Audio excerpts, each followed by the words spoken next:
Here's my story. Be 16, be black, and have a family down in Alabama. They farm and own a huge amount of land down in Huntsville. Uncle owns a big house and a bunch of trailers that they put out in the woods for hunting or camping. Down south, cousin suggests that we go out there to camp. No, I'm a city kid from Chicago, so they tease the fuck out of me. Collect food, kill a pig and some chickens, and bring necessities to camp out for a few days. We get to the camp and it's obvious something is weird. Air has this weird electric smell right before storm, like ozone. We think nothing of it and unpack, and go down to a little creek to swim for a few hours. All of a sudden, some older white guy and a white teenager come out of the bushes. He has a shotgun in the crook of his arm, says hello, and asks us what we're doing this far back in the woods. Tell him about my uncle, who he knows, and say we're camping out. He tells us we need to be real careful and stick together. There was a big animal in the woods. His son, who is my age, asks if he can stay with us. He says okay.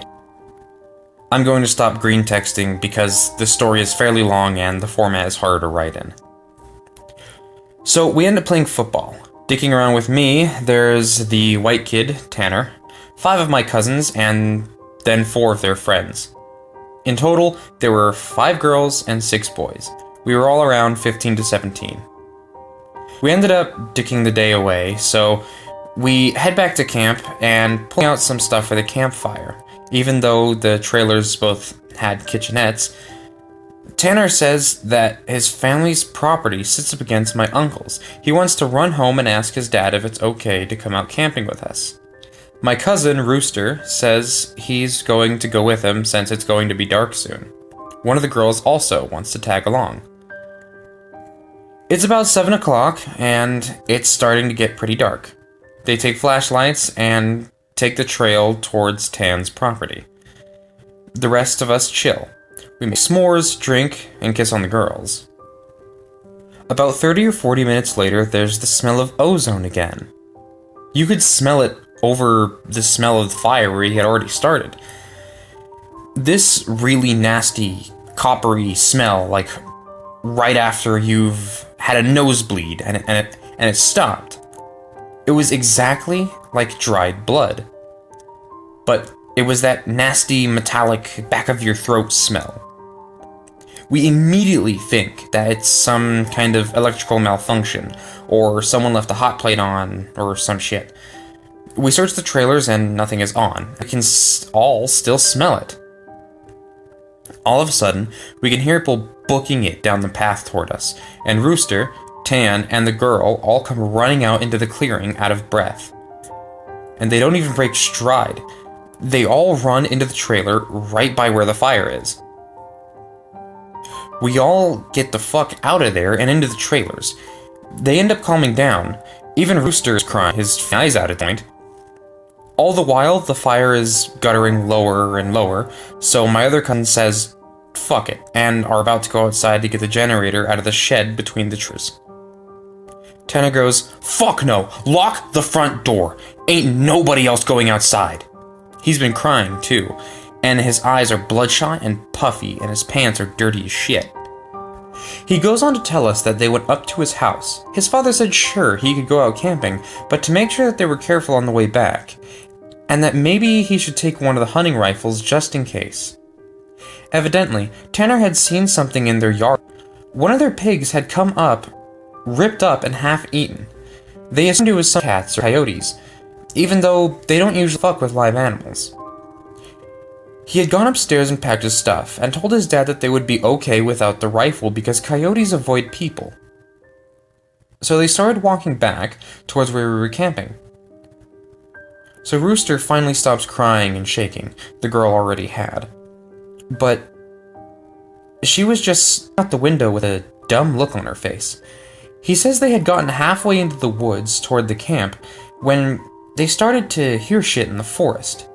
It was almost pitch black by this time, so they weren't sure at first what the fuck it was. The girl said that she heard something in the bushes right off the trail, and they all beamed their flashlights over there, and there was someone standing back in the woods in a little hollow. Rooster said they shouted at him and told him that he was scaring the fuck out of them, and what a dick he was.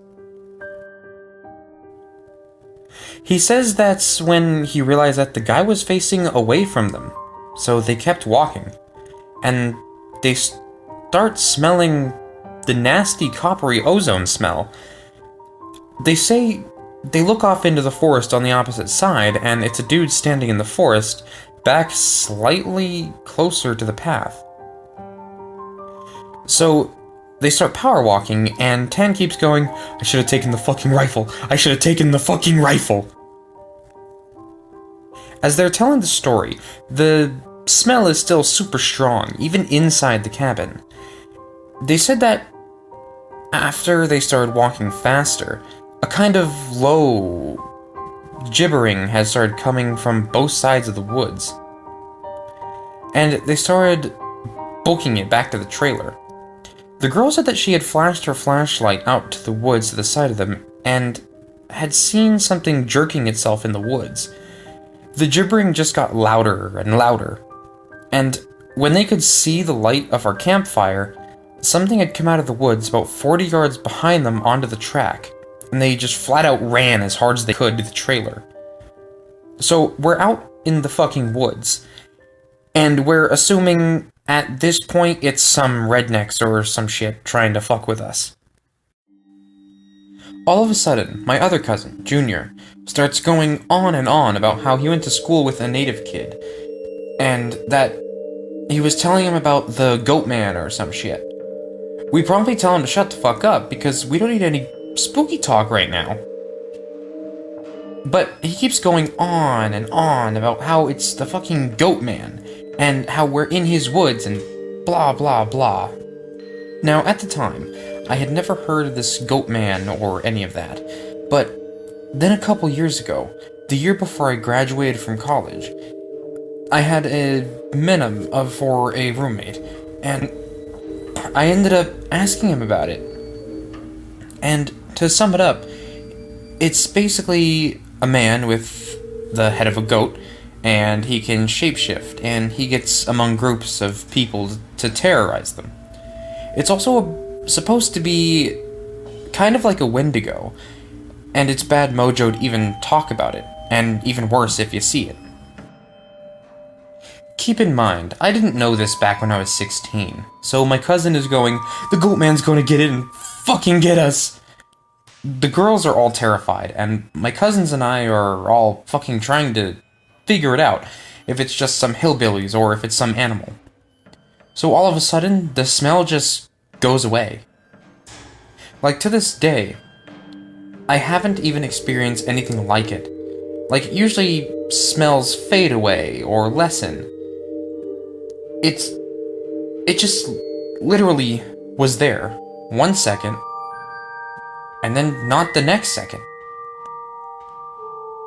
So, it's after an hour, making it around 9 or 10. We've stopped shitting bricks enough to go back outside and stoke the fire again. We figure it was just some assholes trying to fuck with us, so we don't go back home, because we think if we do, they'll chase us through the woods or some crazy shit. Nothing else weird happens that night. And we stay another night, and for the main part of the night, nothing happens. At about 1 in the morning, we're outside getting drunk and telling ghost stories. As someone is finishing some spooky story, I don't remember what about, the smell comes back. It's so fucking strong that one of the girls literally starts vomiting. I stand up, and you can actually feel how clammy the air is. I say we should get back inside, and this isn't right. We should have just fucking left. We all go back inside, and we're standing around. My cousin just keeps going on about how it's the goat man, and my cousin Rooster tries to get him to shut up. And all the while, I'm just feeling that something is wrong, and I can't figure out what it is. We end up sitting there for a while. The smell is just as strong, and we're terrified and all huddled in this camper. We end up cooking broths for everybody because nobody wants to go outside. It's one of those packs with 4 brats, and we have a total of 3 packs. I grill them up on the stove and give everybody a hot dog. I get mine. After a while, one of my cousins gets up and goes over to the pot to get another one. He starts grumbling about how I get 2 brats and everybody else only gets 1. And I look at him like he's stupid. I tell him that everybody only got 1 because there were only 12 brats. If he wants more, he should open up a new pack and cook some more. That's when the girl that had been out with Rooster and Tan just starts screaming, "Oh Jesus, oh Lord, get out!" She's crying and shivering, and then it dawns on the cousin standing up what's wrong. Me and him both glance around the room, and then I start to feel my heart sink. I run the fuck out of the cabin, and the girl runs out with us. The trailer door is banging against the side of the trailer as everybody runs out of the cabin. One of my cousin's friends asks us what's wrong. I start counting us. There's only 11 now. I shit you not, my cousin verified. There had been 12 people in the cabin. But being that everybody didn't really know each other well, nobody really noticed the whole time that there was an extra person. And then I realized earlier that I had kind of noticed something was off. You know how when you're just dicking around and having a good time that you don't sweat the smallest shit, and you don't have to always keep track of certain stuff? I'm dead sure that someone else had been in the trailer with us, and that they had been there for at least a fucking day, eating with us. What makes it worse, I could figure out which one, because I don't think anyone ever actually interacted with the other person, or the goatman. The girl kept praying to Jesus, and we're all sitting outside. Eventually we get big-ass sticks and go back into the cabin, but there's nobody in there. We count again, and there's 11 people. We go back into the trailer and lock the door. We explain what happened, and the girl says that she realized it too, and that when she was about to say something, the person sitting next to her had grabbed her leg hard and leaned over towards her and said something she couldn't understand. So we were pretty much scared as fuck as we huddled together, and I fall asleep. When I wake up, the sun is just coming up, and half the people are asleep, and the other half are packing up our shit. We all want to walk back home, but 4 other people want to stay until the sun is all the way up. And some people think that we're just fucking around and still want to stay at the trailers. I just want to get out of the woods. The girl's name was Kira, the one that the goatman had touched. Anyway, I asked her if she really thinks it was something bad. And she says that she just wants to go home, and she doesn't want to be out in the woods alone another night. So we decide to split up. The 4 that want to go can go, but I have to stay because I have the keys to the cabin, and it's my uncle's cabin and I have to lock it up. I'm super pissed at this point, because I feel like people aren't taking this shit seriously, and I definitely didn't want to be out in the woods for another night. I spent the rest of the day trying to convince the rest of the people, now 4 girls and 4 guys, to get the fuck out of Dodge. Tanner leaves with them to go get a rifle, and he says he's going to be back. So there's the 7 of us by 4 p.m. Around 5 p.m., he hasn't made it back yet, and we're extremely antsy.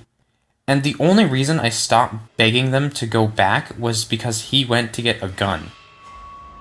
It's about 5:30 p.m. or so, when the one cousin that did stay says that the girl Kira is outside. We all look outside, and sure enough, she's standing by the fire pit with her back to the cabin.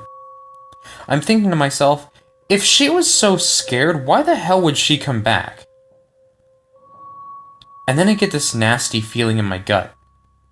Keep in mind, the whole time the coppery smell has been gone. Now I realize I can smell just a twinge of it. She backs up to the trailer and we lock the door. We pull down the shades except one. and put a guy there with the chair to watch her. She stands there for another 20 minutes or so. The guy turns to say that she's still there, and there's a huge fucking bang on the door. We all jump back and scramble around the living room of the trailer. The banging is super loud. So now my cousin is holding one of the girls, and the other two are kinda giggling with nervous laughter, and me and the other two guys are shitting bricks. Then we hear Tan. He's screaming, "Let me in! Let me the fuck in! Stop playing around!" So we go over to the door and open it, and he stumbles in with the rifle. There's nobody else outside. Evidently, we had walked up to the campsite. Nothing weird had happened in the forest, but he had seen a girl. Mind you, he said it was not Kira standing there.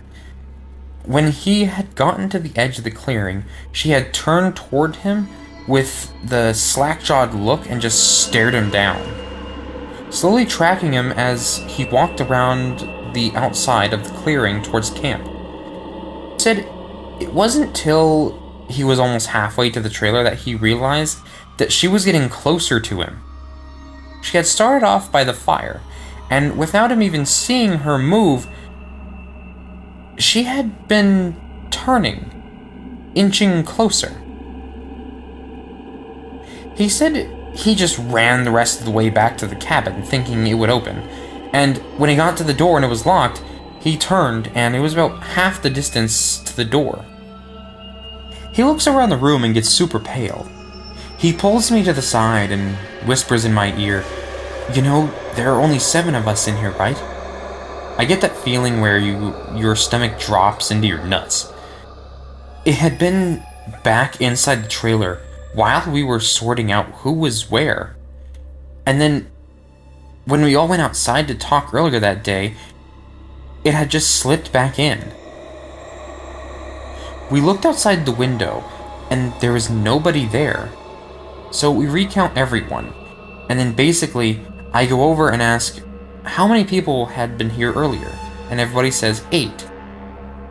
I say, "Well, how many are here now?" They all do the count, and then realize there are only now 7 people in the cabin. So Tan had brought back a couple of boxes of ammo and his rifle, and he had told his dad that there was some kind of animal in the forest because he didn't think that his dad would believe him if he said it was the goatman. He says that his cousin is supposed to be coming down in a few hours, and that in the morning we can all go back to his place and his cousin will drive us home. Now I'm really fucking terrified, but at least I feel because we can be American and shoot the fuck out of whatever it is that comes back. But then my cousin gets into this huge argument with one of the girls because she thinks that I'm trying to be funny and prank them, and that she's getting really scared, and that I'm not funny. He keeps telling her that I'm not that kind of person, and she says, "Well, how do we know the girl wasn't just Tanner in a wig? Or if it's really the Goatman, how do we know that this is the real Tanner and that the Goatman didn't just kill Tanner in the woods and take his gun?" So we get into a huge argument about this, where me and Tan are like, we could seriously be in danger because at the very least, someone has been sneaking themselves into our trailer without us knowing and mingling with us. At the worst, something bad is in the forest fucking with us. One of the girls is crying and saying she wants to go right now, and we're trying to tell her we shouldn't because none of us are walking through the woods in the middle of the night. At this point, the sun is starting to go down, and it's getting a little cloudy out. We eat something and turn on the radio for a while, but we can't really get a station out there with anything decent. So we turn it off about the same time that Tan's cousin shows up. He was like 19, I think, at this point. The sun is just barely over the horizon, and he has one of those heavy-duty lantern flashlights and another rifle. He walked up to the trailer and we whisper to Tan asking if he's sure that's his cousin, and he says yes. So at this point, we know this shit's real, unless Tan is playing a joke, which we can tell he's not, because he's almost pissing his pants. So they load up their rifles, we eat some more, and we just kind of sit around about until 11. To this day, every time I think about this, I really pray to God that it's some huge prank that my cousins played on me and just never revealed, so I would shit for the rest of my life. At around 11, the stink of copper returns into an actual nasty, gross, blood-like smell. The cooking blood and singed hair. Tan and his cousin, Reese, get up and instantly grab their rifles. There's half knocking, half clawing at the door, and I shit you not, there's this voice, and it sounds like when you see those YouTube cats and dogs with their owners teaching them how to talk. It says in this halting, weirdly toned voice, "Let me the fuck in, stop playing around." It made my fucking nuts creep up into my body. And one of the girls just starts crying and calling on Jesus. It was so fucking obviously not a person talking. It didn't have the right cadence and that's some shit that I never realized up until this moment, but all people have a certain cadence when they talk. No matter what language, all people have a certain kind of rhythm to talking. This didn't have any kind of cadence or rhythm. One of those YouTube cats that's what the fuck it sounded like outside the door. So now I'm in full terror mode. We keep yelling outside, "Who is it? Stop fucking around, man!" And it just keeps saying, "In," or "Let me the fuck in," for almost 15 minutes. It sounded like this almost just not funny. Sorry for being on a tangent, but if you can't imagine how this shit sounded, then you can't imagine how fucked up the whole situation was. So then the smell goes away for a while, and for the next hour or so, you can hear someone basically creeping around in the woods and shit. Every couple of minutes, it'll come back to the door and say something. Finally, when the smell fades away, it's around 2 in the morning now. Reese says, "Man, fuck this!" and opens the door and walks outside with his rifle. He fires a shot into the air and says something to the effect of, "In the name of Jesus Christ, go away." He fires 2 more times, and then from the woods right up against the river across from the trailer, it sounds like something slowly gibbering and hooting. Then it starts screaming, and it sounds almost like a woman and a cat in a bag screaming together. Like, I had seriously have never heard anything like that. And you can hear the brush over that way start to shake. Reese fires over into the tree line, and then starts backing into the house. We lock the door, and we can hear this keening and screaming. Reese says something had come out of the bushes, super low to the ground, and crawling toward the cabin. He had shot at it. Pretty much, this was how the rest of the night went. It was literally screaming constantly for the next 2 hours. And we could hear the shit moving out into the tree line, but it never came back up to the cabin until everyone had finally fallen asleep. Tan had been sitting in the chair, watching the door with his rifle. Nobody else heard or saw this, and he told me 2 days later, after the whole thing was over, he said that he had been nodding off after the screaming and noises had finally stopped, and he'd almost fallen back asleep when he saw someone come out of the bathroom and then lay down in the middle of the floor and go to sleep. He just assumed it was one of us, and he had nodded off. Then he said he realized something was wrong. And while pretending to be sleeping, he counted us. There were 9 people in the cabin. He basically didn't want to try and shoot the fucking thing in the middle of a cabin and have it kill us all then and there, or have Reese wake up and start shooting and then we all kill ourselves. So he just stayed awake all night, pretending to be asleep. He says sometimes it would stand and kind of do this weird jittery thing, or he was laughing, but then it would lay back down. The story closes pretty weak because from my perspective nothing happened. We woke up and I noticed that Tan was a little jittery and that he was avoiding looking at all of us. But we ate some breakfast, packed up, and started walking to his house. He stayed last in the cabin and said he'd lock up and bring me my uncle's keys to just start walking and he'd catch up, which I didn't really want to do. His cousin took us home. There was a window in the bathroom. Tan had gone back to lock up and looked in there. We were too stupid to lock a screenless window. The window was fucking up when he went in there. I'm guessing it had been doing that all night long, waiting for us to fall asleep or slip up, and then getting in among us. It walked with us all the way up the cabin back to the house. And then he said it lagged to the back of the group and looked him dead in the eyes before walking into the woods.